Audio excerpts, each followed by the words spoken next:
Chers amis abonnés, téléspectateurs, salam alaikum, content et heureux de vous retrouver. Une nouvelle fois avec notre invitée, Madame Hinda Djeridi, qui nous fait le plaisir de nous accompagner et de nous conseiller, notamment pendant ce mois de Ramadan béni. Aujourd'hui, nous l'accueillons pour qu'elle nous parle des modalités et de la nature de l'alimentation, des ruptures. Car j'ai pu constater très souvent que, comme actuellement en France par exemple, on jeûne quasiment 18 heures, voire un peu plus, arrive le moment de la rupture, et j'ai vu des ruptures qui ressemblaient quand même un petit peu à du n'importe quoi. Donc, pour donner des exemples très rapides, ça va être des sodas, ça va être de la cigarette, ça va être des choses comme ça, quasiment à jeun. Donc là encore, le jeûne est un moment favorable pour prendre soin de nous, de notre corps et de notre mental, psychique. Encore ne faut-il pas gâcher tout ça par le moment de la rupture. Donc chère Hinda, bonjour, salam, bienvenue. Salam, comme salam. Pourriez-vous nous parler justement du contenu de la rupture? Quel type de nourriture? À quelle cadence le manger? Peut-être ne pas trop se gaver tout de suite. Quoi privilégier, du chaud, du froid? Y a-t-il des aliments également à privilégier et d'autres plutôt à prohiber? Y a-t-il des choses qu'il faut vraiment éviter? Renseignez-nous. Donc on commence toujours par quelque chose de sucré. Donc une date... la sunna du prophète, c'était une date ou un verre d'eau? Exactement. Et un verre d'eau, oui. Et pour d'autres, ils vont prendre le ben, un verre de ben, voilà. Ou d'autres, ils vont prendre un verre de lait.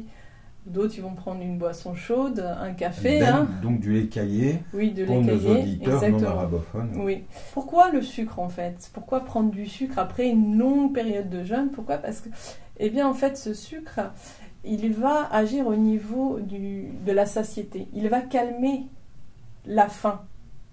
Parce que les personnes qui ont jeûné ont tendance à vouloir manger de tout. Ils voient la table, ils vont tout de suite manger n'importe quoi. Alors que cette date-là va permettre justement d'agir au niveau de la satiété, c'est-à-dire l'envie de manger de trop. Donc ça va calmer un peu la faim, avec bien sûr le verre de lait, enfin de la boisson chaude pour ceux qui veulent. Donc il va y avoir 15 minutes environ pour avoir ce pouvoir de satiété.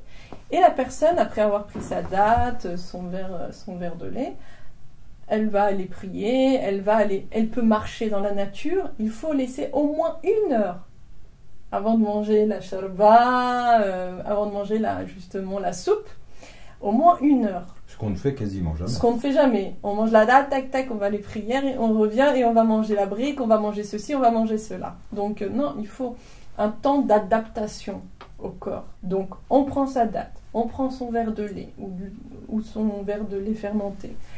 On prend sa boisson chaude, et ensuite, on va à ses occupations pendant 1 heure. Après, qu'est-ce que je fais? Qu'est-ce que je vais manger? Et bien après, il y a la soupe. La shorba, chacun va faire ça. Il y en a qui font des soupes de légumes. Pourquoi? Parce qu'en fait, la soupe, c'est un apport d'eau rapide. Ça va réhydrater l'organisme tout de suite après. Donc, on prend sa soupe.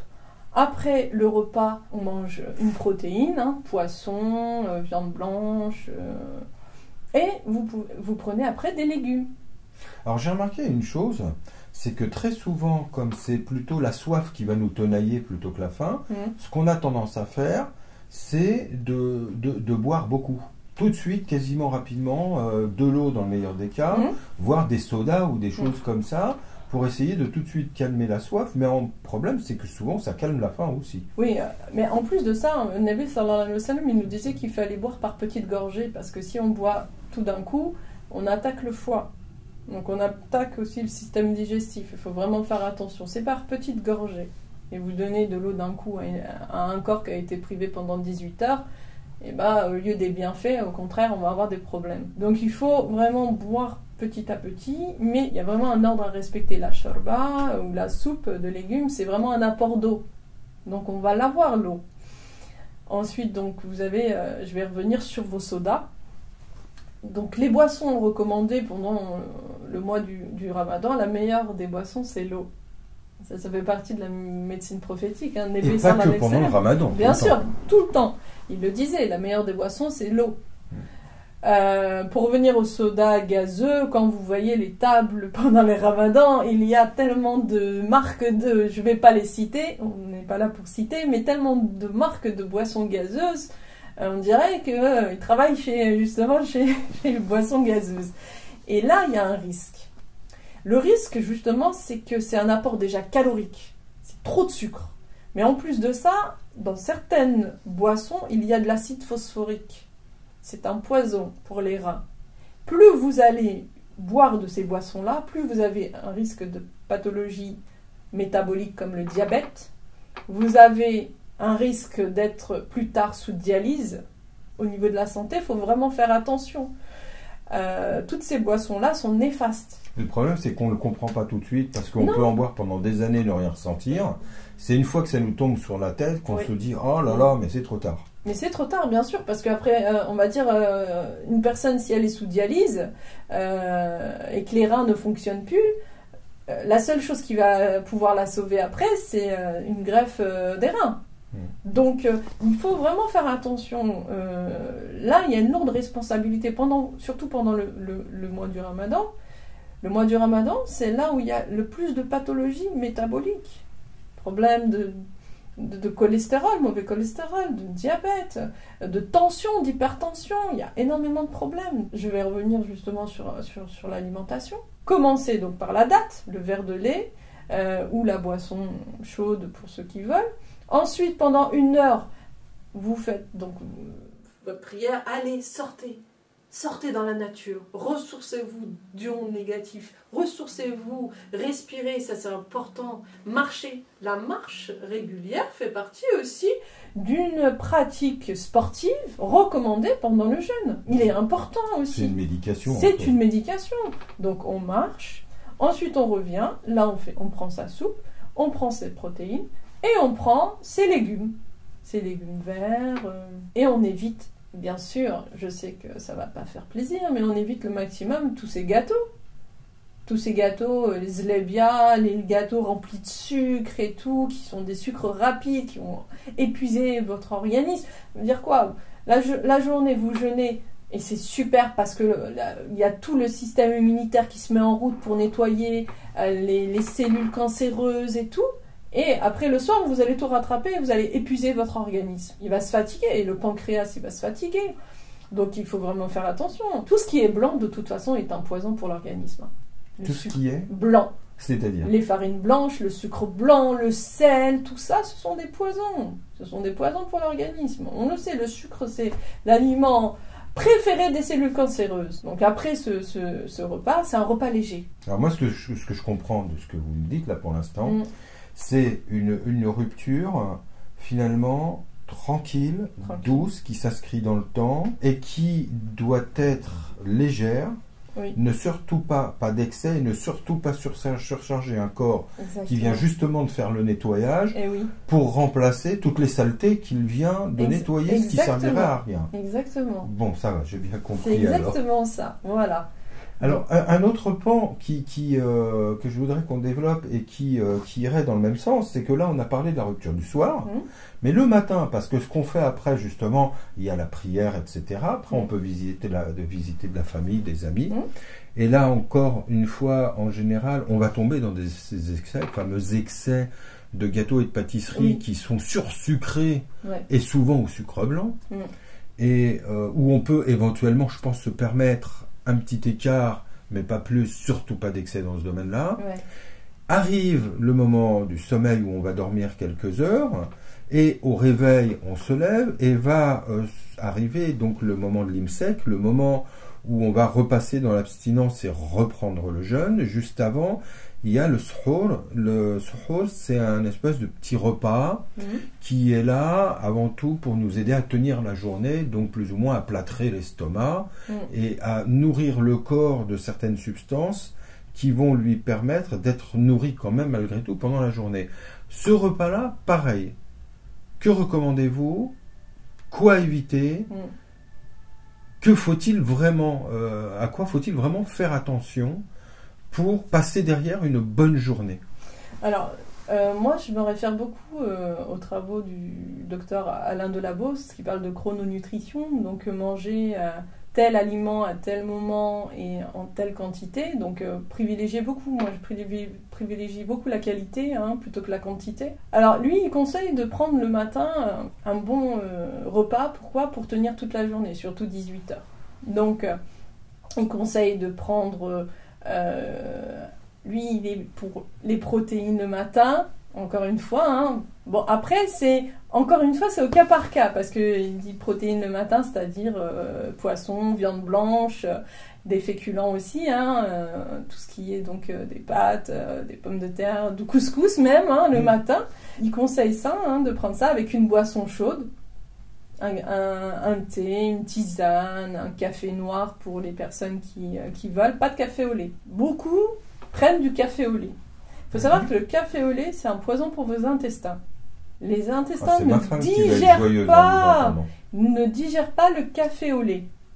Donc, pour ceux qui sont adeptes au café au lait, dans ce cas-là, remplacez votre produit laitier par du lait d'amande. Voilà, vous prenez Donc, café, mais avec du lait d'amande. Avec du lait d'amande. Voilà, pas de lait de vache. D'accord. Parce que qui dit indigeste pour les intestins, dit chute immunitaire, déséquilibre de la flore intestinale, flore devient une flore de putréfaction, et donc dans ce cas-là, j'altère mon immunité, j'altère mon deuxième cerveau, mes intestins sont mon deuxième cerveau, et donc il y a le coup de pompe après. Je suis complètement fatiguée, épuisée, je ne tiens pas. Si, on va dire, je me nourris mal, vient la fatigue. Tout ce qui va faire que, voilà, le bon repère très simple, mangez quelque chose, vous avez votre ventre qui fait vut, vous pouvez être sûr que cette chose-là n'est pas bonne pour vous, ou alors il faut faire attention à sa position, ou il faut faire attention, comme le café au lait, donc dans ce cas-là, je substitue le lait. Parce que, faut savoir une chose, c'est qu'il y a une enzyme digestive des produits laitiers, la lactase, et lorsque le bébé grandit, lorsqu'il commence à avoir des dents, c'est à ce moment-là que cette lactase commence à diminuer. Faut voir chez certaines populations disparaître presque. Et donc, si je n'ai pas cette enzyme digestive pour digérer les produits laitiers, ça me cause des problèmes d'allergie, ça me cause des pathologies ORL, ça me cause plein de problèmes de santé et des inflammations chroniques.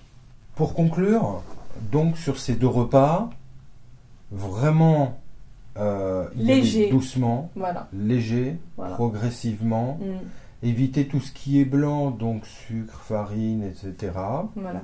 Et au matin, privilégier un repas complet, un bon protéiné. Exactement, avec des féculents et une boisson chaude. On n'oublie pas, parce qu'il est important justement d'avoir l'apport hydrique nécessaire pour tenir pendant la journée.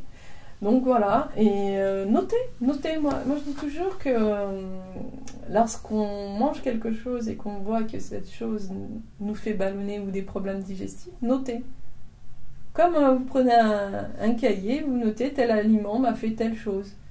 Après, on va apprendre à se connaître et à savoir quels sont les aliments. Parce que tous ces conseils-là, il y a des personnes qui, eux, vont prendre le matin juste un café au lait avec des tartines et qui vont manger que ça. Et pour eux, ça va leur suffire.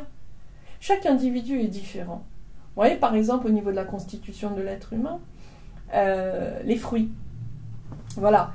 Le docteur Alain Delabosse dit au niveau de la rupture du jeûne, prenez un smoothie de fruits, mélange de fruits. Avec la date, vous prenez votre smoothie par exemple. Il y a des personnes qui sont de composition, on appelle ça en homéopathie, composition phosphorique. En fait, c'est les personnes qui sont minces. Ces personnes-là, vous leur donnez, pour la plupart beaucoup, qui vont manger des fruits, eh bien, ils peuvent avoir des problèmes de digestion. Une autre personne, au contraire, qui va être une bonne corpulence un peu carbonique, vous voyez au niveau de la mâchoire et tout, cette personne-là, elle peut manger autant de fruits qu'elle veut, il n'y aura pas de problème. L'important, c'est d'écouter encore une fois son corps. Voilà, tout ça, ce sont des grandes lignes pour ne pas être fatigué pendant le jeûne du Ramadan, pour ne pas être en carence. Mais après, encore une fois, si je ne suis pas dans l'excès, j'écoute et je me réfère un peu justement à ces travaux-là, dans ce cas-là, je ne serai pas dans la pathologie. Si je mange n'importe comment et que je suis en excès de sucre, d'acide gras saturé, toutes ces graisses-là qui ne sont pas bonnes, dans ce cas-là, je serai justement dans la pathologie. Très bien. Merci beaucoup. Merci. Donc prenez bien soin de suivre ces conseils qui vous permettront de passer un ramadan réellement profitable. À très bientôt de vous retrouver. Salam alaikum.